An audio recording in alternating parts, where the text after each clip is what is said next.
Boa noite, companheiros. Boa noite, Célia. Boa noite, Nivaldo. Então, mais uma segunda-feira, estamos aqui com muita alegria para darmos continuidade ao nosso estudo do Livro dos Espíritos. Esse estudo transformador. Transformador porque, como a doutrina espírita nos diz, ela nos mostra de onde nós viemos, o que estamos fazendo aqui e para onde vamos quando deixarmos esse corpo físico e ingressarmos naquela que é a nossa verdadeira vida, a vida espiritual. E que muitas das vezes, ainda dada a nossa condição, teremos que nos preparar para retorná-la. Retornar mais uma vez a essa vida corporal e a irmos adquirindo as condições necessárias para que um dia a gente possa habitar um planeta mais evoluído, que talvez possa ser até a Terra mesmo, né? Estamos aí ainda nesse planeta aqui considerado de prova e expiação.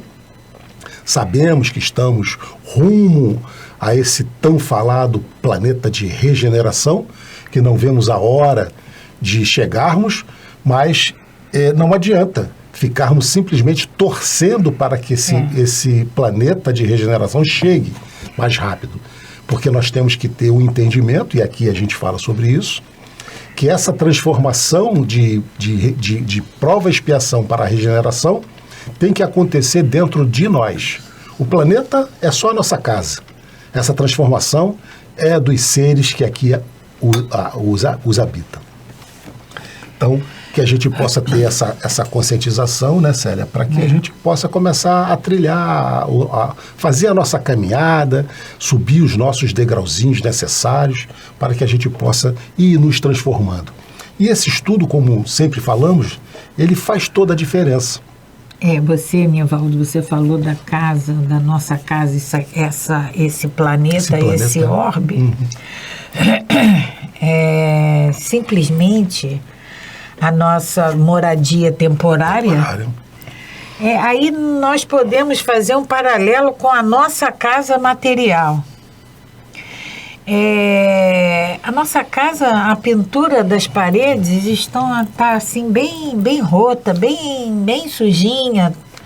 Não adianta só a minha vontade daquela parede ficar limpa, daquelas paredes dos cômodos ficarem limpos. Se eu não fizer o trabalho de ir lá limpar, de ir lá transformar, não vai. É a mesma coisa do nosso orbe. Essa transformação que a gente tanto fala que nós precisamos nos conscientizar, né, Célia? Nós temos que botar a mão na massa. Nessa transformação só existirá a partir do momento que nós nos decidirmos a mudar. A fazê-la. Essa transformação é de dentro para fora. Vai acontecer, mais cedo ou mais tarde vai acontecer. Mas pode ser menos dolorido. Com certeza. Né? Pode ser. Podemos, e pensando nessa velocidade, né? Pensando em adiantar, Célia, para que a gente possa sofrer menos. Estamos estudando aqui, estamos na lei de destruição, né? Aí um assunto leva ao outro, mas eu não entendo sofrer menos. Por que sofrer menos? Por que eu vou sofrer mais ou eu vou sofrer menos? Porque enquanto a gente não se conscientizar do bem que temos que fazer, do mal que nós temos que evitar, do bem, da transformação que tem que acontecer nos meus sentimentos, nos meus pensamentos. Cada vez mais eu vou ter que voltar aqui, e cada volta minha tem uma evolução? Tem uma evolução. Mas os erros são os mesmos.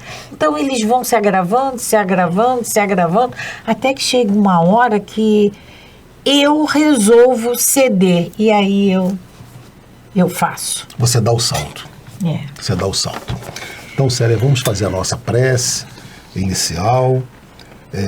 pedindo sempre a Deus, pedindo a Jesus, pedindo a Maria Santíssima, a esses amigos espirituais e, sobretudo, ao nosso Pai Criador, que nos permitiu que aqui estivéssemos mais uma vez encarnados, reencarnados, e que nos deu, principalmente, a possibilidade, junto com o nosso livre-arbítrio, de decidirmos, tomarmos as nossas decisões, as rédeas de nossas vidas, e que nós possamos, então, nesse momento, sermos iluminados, esclarecidos, que as nossas vontades sejam turbinadas pelos anjos do bem, para que possamos, assim, trilharmos esse caminho que nos levará ao encontro desse mundo melhor que tanto desejamos e que tanto falamos, tendo sempre esse entendimento que depende de nós, mas que possamos ser ajudados, que essa espiritualidade possa estender as mãos e que nós também façamos a nossa parte de esticarmos a nossa em busca desse apoio. Que Jesus, então, nos abençoe e nos proteja sempre. Graças a Deus. Graças a Deus. Célia, para dar início ao nosso estudo, a gente sempre faz, né, o momento da nossa reflexão. E hoje nós vamos colocar para vocês um pequeno quadro, vai aparecer na tela de vocês e vai estar escrito assim. Tá uma criança com muitas bagagens, né, como se estivesse indo embora. E diz assim: fugir para onde? Se tudo vive dentro. Cuide bem de sua saúde. Cuide bem da sua verdadeira casa. Sua mente e o seu coração. É o que está escrito para nós. E aí, Célia, por que nós trouxemos isso para refletir com vocês hoje? Porque é muito comum a gente ouvir determinadas pessoas, quando está no seu limite máximo de saturação de uma determinada situação, expressar assim: eu quero fugir daqui, eu quero abandonar isso tudo, eu quero ir embora, eu quero ir para um outro lugar, eu não quero mais ficar aqui, eu quero fugir. E aí a gente pergunta, Célia, fugir para onde? Cara pálida, né? Se o problema está dentro de você, nós já falamos, e vamos repetir mais uma vez, os problemas estão dentro de nós. Nós podemos estar no meio da Avenida Brasil, aquele engarrafamento, todo mundo buzinando, e você está sereno em paz, né? Internamente. E você pode estar num templo. Amanhã, a gente pode estar amanhã ali, sentado no salão do MAP, cantando aquelas músicas, está em guerra lá dentro. Guerra interna. Então, essa paz que a gente tanto procura tem que ser trabalhada dentro de nós. Nós temos que passar a entender que não adianta fugir, porque a gente não vai fugir para lugar nenhum. E nós até falamos, né, Célia, sobre esse fugir, muitas das vezes nós levamos ao pé da letra. Queremos fugir desse mundo, infelizmente, ceifando a própria vida. E não consegue fugir. E não vamos fugir. A doutrina espírita nos diz que não conseguimos, não vamos conseguir fugir. E aí, quando diz assim, cuide bem da sua verdadeira casa, aí fala sua mente, que é a nossa casa mental. E o seu coração, que é a sede dos nossos sentimentos. Então, quando eu costumo... porque eu ouvi... E aí eu costumo falar isso. Na nossa casa, nas nossas casas, residências. Nas nossas residências. Entra quem quiser. A gente permite. A gente permite que entre quem qualquer quiser. Chegou, é só abrir a porta e entrar? É assim? Não. Ou só quem a gente permite? Perfeitamente. A mesma coisa é a nossa casa mental. A mente é a sede dos nossos pensamentos, da nossa inteligência. A mente é do espírito. A mente é do espírito. E ali só entra quem eu permito. E o coração é a sede dos sentimentos. É dali, tem aquela passagem de Jesus que diz que não é o que entra pela boca do homem que macula o homem, e sim o que sai da sua boca. Porque o que sai da boca do homem vem do coração. E aí fala, esse coração, a sede do sentimento. Então vamos cuidar dos nossos pensamentos e vamos cuidar dos nossos sentimentos. Porque a gente não vai precisar mais fugir. Não vai mais ter a ideia de fugir. A necessidade de ter que fugir. Porque nós vamos estar com as nossas duas casas, a mental e a emocional, pacificadas. Então fica a mensagem... Fica aí a reflexão para a nossa semana, né? Que a gente possa fazer essa supervisão. Então, na semana passada, Nivaldo, nós ficamos de voltar na 738. Nós tínhamos lido o 738, não concluímos, não né? Concluímos, porque ainda tem comentários. Eu acho interessante a gente fazer uma recapitulação de toda ela para dar continuidade, né? Não pegar pelo meio, senão vai... Talvez. Então, nós estamos na lei de destruição, no capítulo 4, no capítulo 6, na terceira parte do capítulo 6. E estamos falando de flagelos destruidores. Flagelos destruidores. Aqueles tsunamis, aqueles maremotos, terremotos, vulcões. Até mesmo, Nivaldo, esses acidentes que acontecem com os aviões, que são 130, 140, poucas pessoas. São flagelos. Pessoas. Nós falamos aqui na semana passada daquele Boate Kiss, que foi... Né? Falamos aqui sobre as enchentes em Petrópolis, Teresópolis, em Minas, né? Então, na 738, recordando, na 738, Kardec perguntou, para conseguir a melhoria da humanidade, não podia Deus empregar outros meios que não fossem os flagelos destruidores? Precisava ser esses flagelos destruidores, né?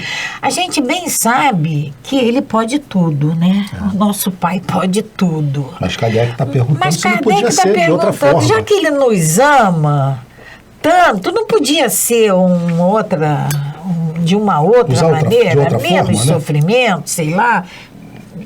E eles respondem, a espiritualidade responde, pode, e os emprega todos os dias, pois que deu a cada um de nós os meios de progredir pelo conhecimento do bem e do mal. O homem, porém, não se aproveita desses meios. Necessário, portanto, se torna que seja castigado no seu orgulho e que se lhe faça sentir a sua fraqueza. Então, diante de todas as possibilidades que são dadas todos os dias e a gente não aproveita, não tem outro jeito. Porque ele nos dá, a gente sabe que nós não vamos conseguir progredir nos vinculando ao mal. A gente sabe disso. Então, ele nos dá esse conhecimento de praticarmos o bem e o mal.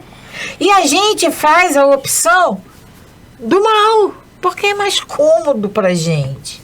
O bem vai me tirar da zona de conforto. A minha preocupação é maior, eu tenho que...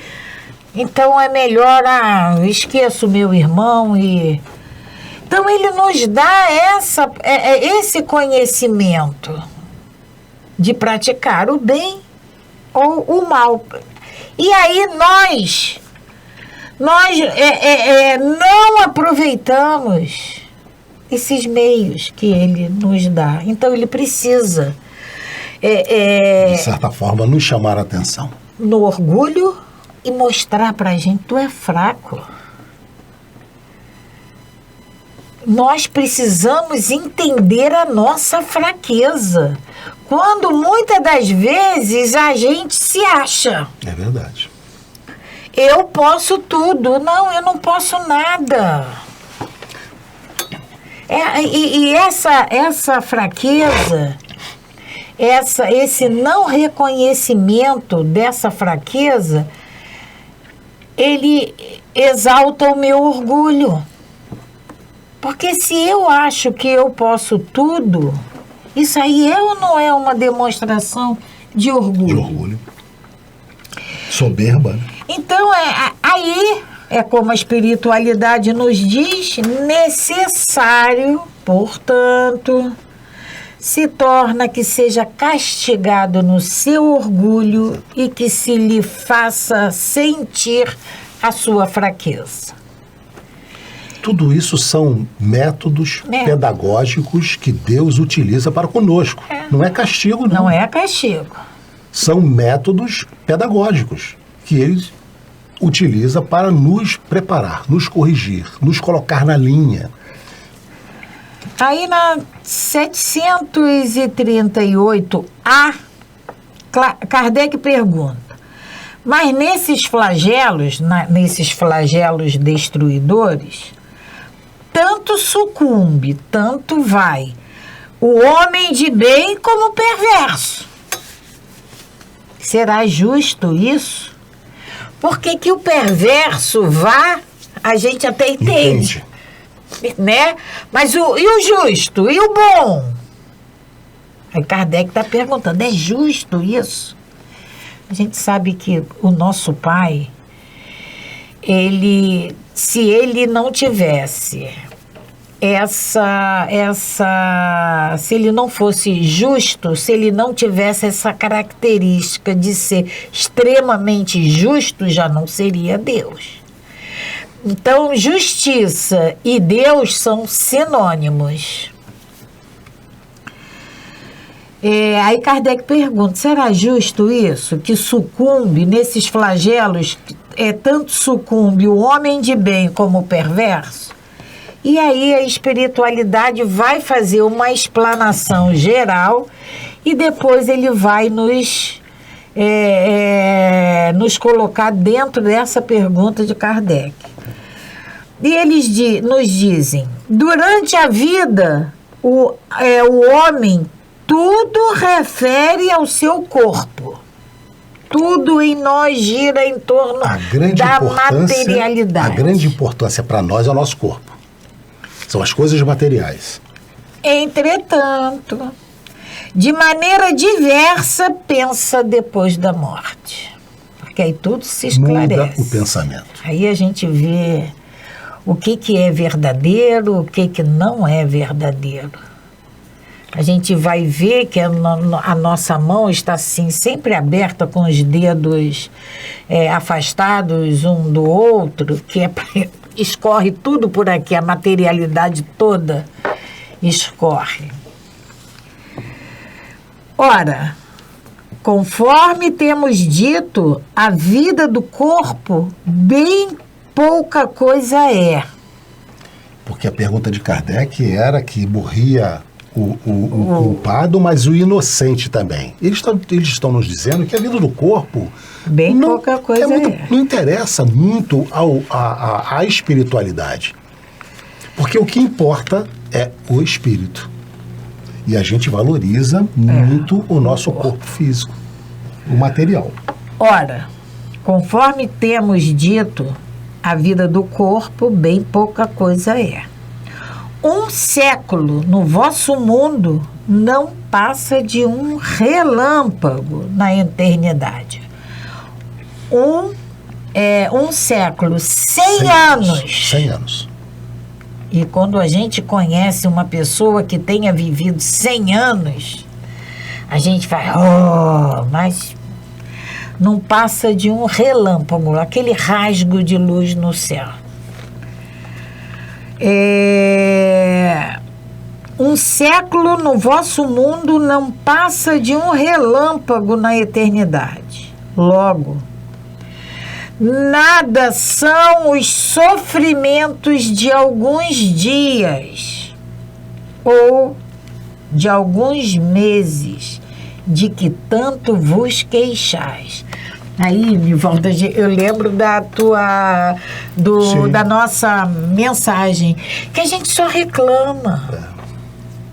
A gente procura, a gente não procura o remédio aqui dentro da gente. É o externo. Né, no espírito. Se um século é um relâmpago, o que será na eternidade um dia de dor? Seria o quê? Um segundo no mundo espiritual? Meses de dor. Seria o quê? 2 segundos, 3 segundos, 1 minuto? Então não é nada, não é nada. Isso tudo, Célia, não é nada em relação ao benefício do espírito. Nós estamos falando da matéria. Da matéria. Representam um ensino que vos dá e que vos servirá no futuro. Os espíritos que pré-existem e sobrevivem a tudo formam o mundo real. Esse é o mundo real, o mundo espiritual. Esses, os filhos de Deus e o objeto de toda a sua solicitude. Ou seja, é com os espíritos que o nosso Pai se preocupa, que o nosso Pai, a atenção dele se volta. Os corpos são meros disfarces com que eles aparecem no mundo. Por ocasião das grandes calamidades que dizimam os homens, o espetáculo é semelhante ao de um exército, cujos soldados, durante a guerra, fizessem com seus uniformes, estragados, rotos ou perdidos. O general se preocupa mais com os seus soldados do que com os uniformes deles. Essa comparação, né, nós falamos semana passada, nessa situação que a espiritualidade nos coloca. Ao fim de um período de guerra, os soldados estão com seus uniformes rasgados, sujos, muitos até sem esse uniforme, e o general vai se preocupar com o uniforme ou com esse soldado? Quem é o importante? Mesma coisa é nosso Pai. Ele não se preocupa com esse disfarce, esse nosso corpo físico. Como a espiritualidade nos diz. Ele, na verdade, o motivo da sua solicitude é o nosso espírito. E quanta coisa a gente faz, né, Célia, pelo nosso corpo físico, né? Quanta coisa, né? Quanta... Mas também, né? Mas também, Nivaldo, quantas coisas nós deixamos de fazer por relaxamento. Não é por ocupação com o espírito, não. Porque se nós não devemos, nós precisamos cuidar desse corpo físico, desse disfarce. Eu digo, Célia, quando eu falo sobre quanta coisa fazemos com o nosso corpo físico, não é o cuidado que a gente tem que ter, não. Isso é fundamental. Isso é fundamental. Porque o nosso espírito precisa dele. É o nosso burrinho, como dizia Francisco de Assis, que nos leva. Então a gente tem que cuidar e muito bem dele. Mas sem excesso. Dentro do limite. Mas temos que cuidar. Sem abuso. Não podemos Não sem podemos, essa supervalorização que a gente dá ao corpo físico.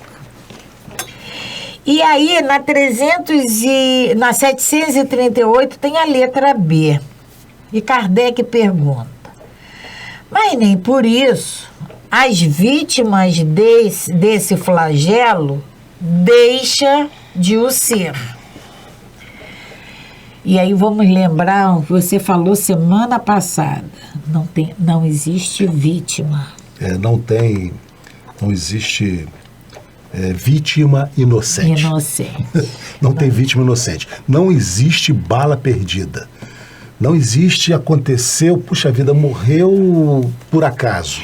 E nós falamos, né, aqui, Célia, naquele acidente, que aconteceu na Boate Kiss. E a gente tem relatos daquela noite que muitos jovens que estavam ali dentro saíram.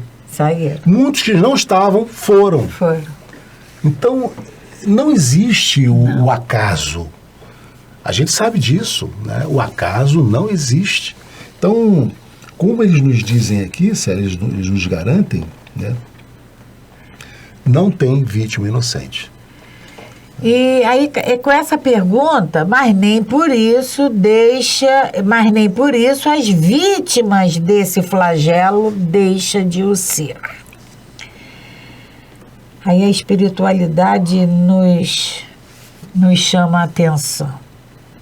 Se considerasses a vida qual ela é e quão pouca coisa representa com relação ao infinito, menos importância lhes darias. Em outra vida, essas vítimas acharão ampla compensação aos seus sofrimentos, se souberem suportá-los sem murmurar. Sem reclamar. Então, o que a gente não pode encarar a vida, essa vida como ela está sendo, como ela é. A gente precisa encarar a vida em função da eternidade. Sério, a gente precisa fazer um exercício que é imaginar daqui a 300 anos. 300 anos. A gente não consegue fazer isso. A gente consegue com pensar... certeza nós não vamos estar contando o nosso tempo. Não estaremos aqui com esse corpo físico. A gente pode fazer uma projeção, né, para o ano que vem, daqui a 5 anos, 10 anos, para quando aposentar, mas fazer uma projeção para daqui a 300 anos, daqui a 1000 anos, daqui ao infinito, como eles nos dizem, a gente não tem ainda essa condição de imaginarmos, mas é o que eles nos dizem. Nós, essas vítimas, né, encontrarão numa existência lá na frente, daqui a 300 anos, sei lá, ampla compensação. E aí, Nivaldo, tem uma notinha de Kardec que eu acho que ele nos explica bem isso. E aí Kardec nos diz: venha por flagelo a morte, ou por uma causa comum, ninguém deixa por isso de morrer. Já falamos aqui, né? Não conhecemos ninguém com 200 anos. Desde que haja soado a hora da partida. Aí vamos lembrar da boate. Chegou a hora. Uns saíram, outros chegaram. E aí? Não dá para se disfarçar, se esconder da morte. Não dá. A única diferença em caso de flagelo é que maior número parte ao mesmo tempo. Mas todos que partem porque, como Kardec diz aqui, soou a hora da partida. E aí o que nos chama a atenção é essa grande quantidade ao mesmo tempo. como você falou, aí caiu um avião com 100 e poucas pessoas. A Boate Kiss foram, acho que 200 ou 300 jovens.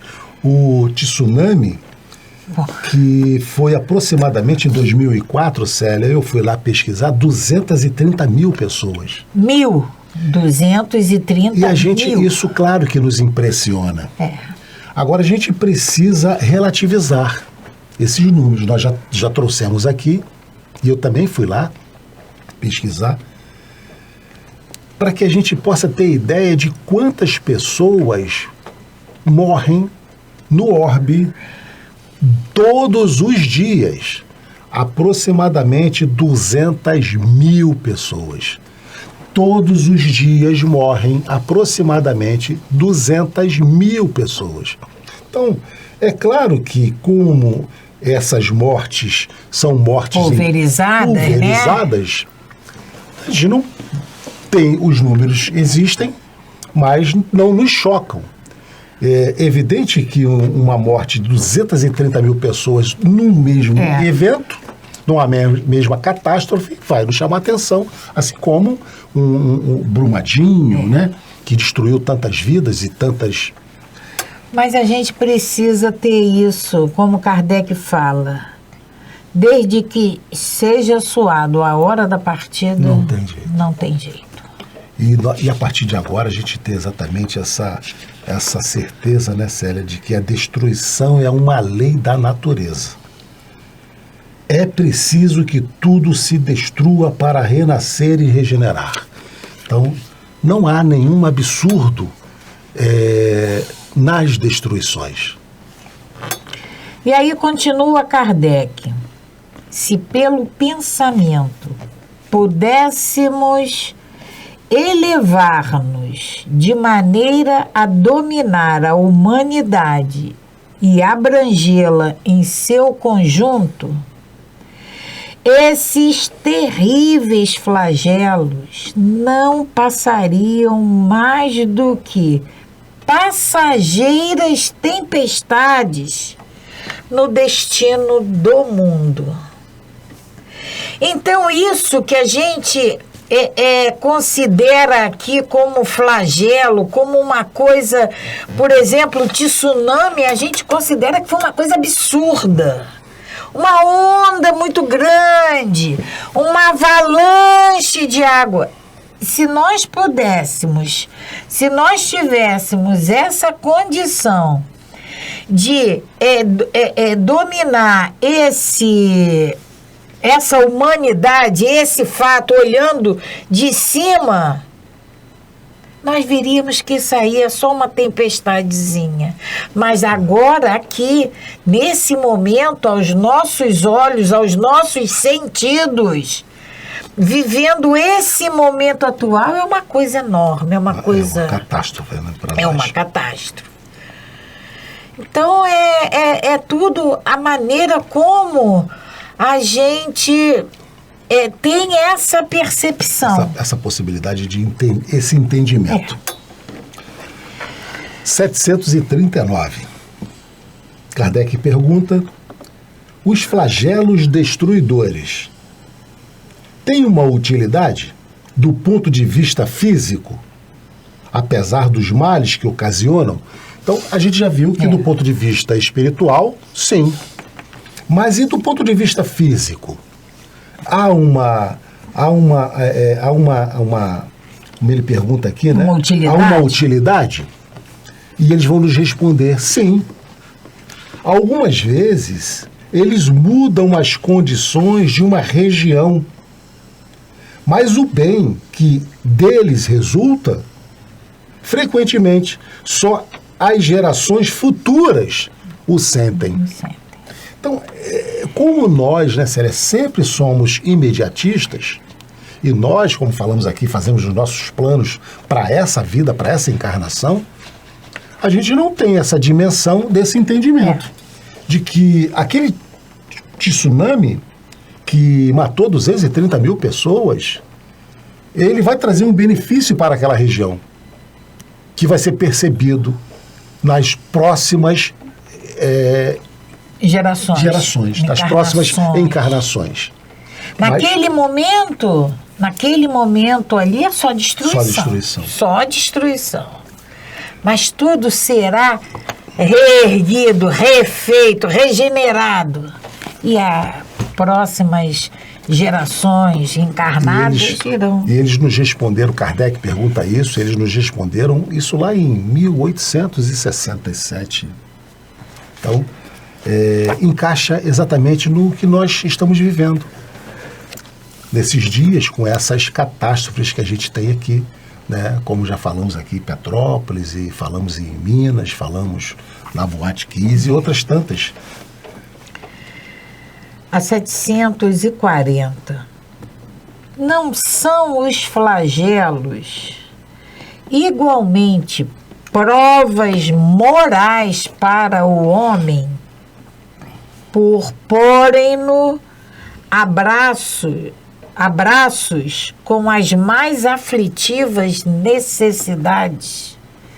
Então, não são esses flagelos também prova morais para o homem? Porque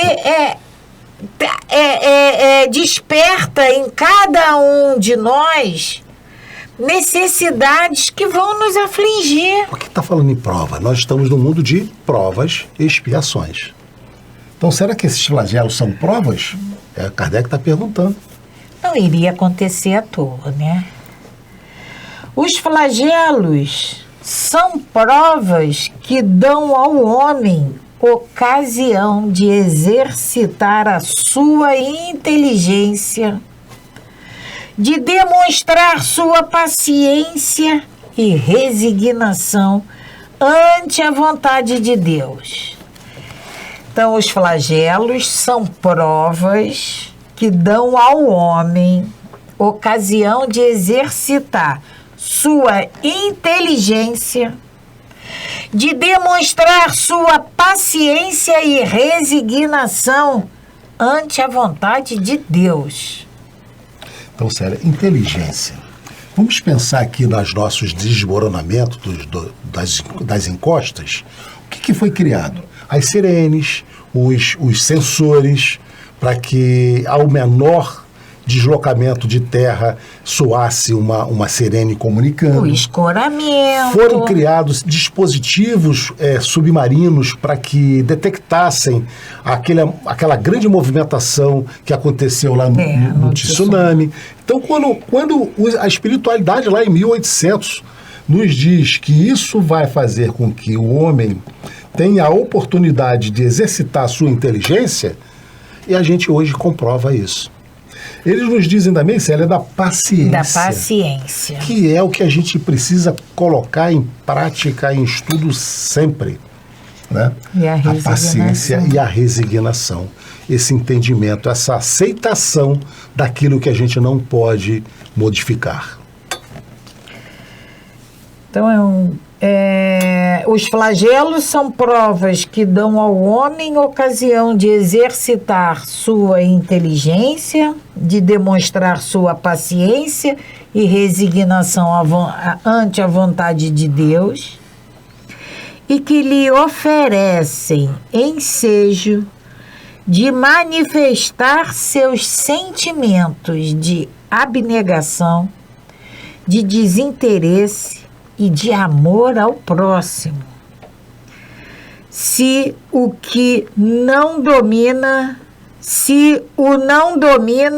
o egoísmo.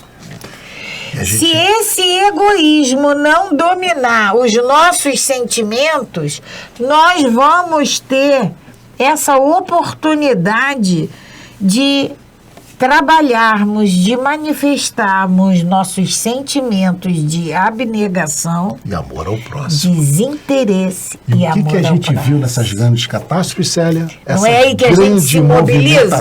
Né? Essa grande mobilização para se reunir, água, agasalhos e tudo mais. Olha a espiritualidade trabalhando para que a gente possa nos transformar. Então, aquela catástrofe também vem nos dar oportunidade de exercitarmos sentimentos que precisamos desenvolver, que precisamos deixar que aflorem em nós. Então, nada é assim, destrói por destruir. O único que destrói por destruir é o homem. Em todas as ações da natureza de Deus, há um fim útil em todos os seus aspectos. Equilibrado ainda por em todos os seus aspectos. Né? Questão 740. Não, 41. 741. Allan Kardec pergunta: é dado ao homem afastar os flagelos que o afligem? Então, será que a gente poderia afastar esses flagelos?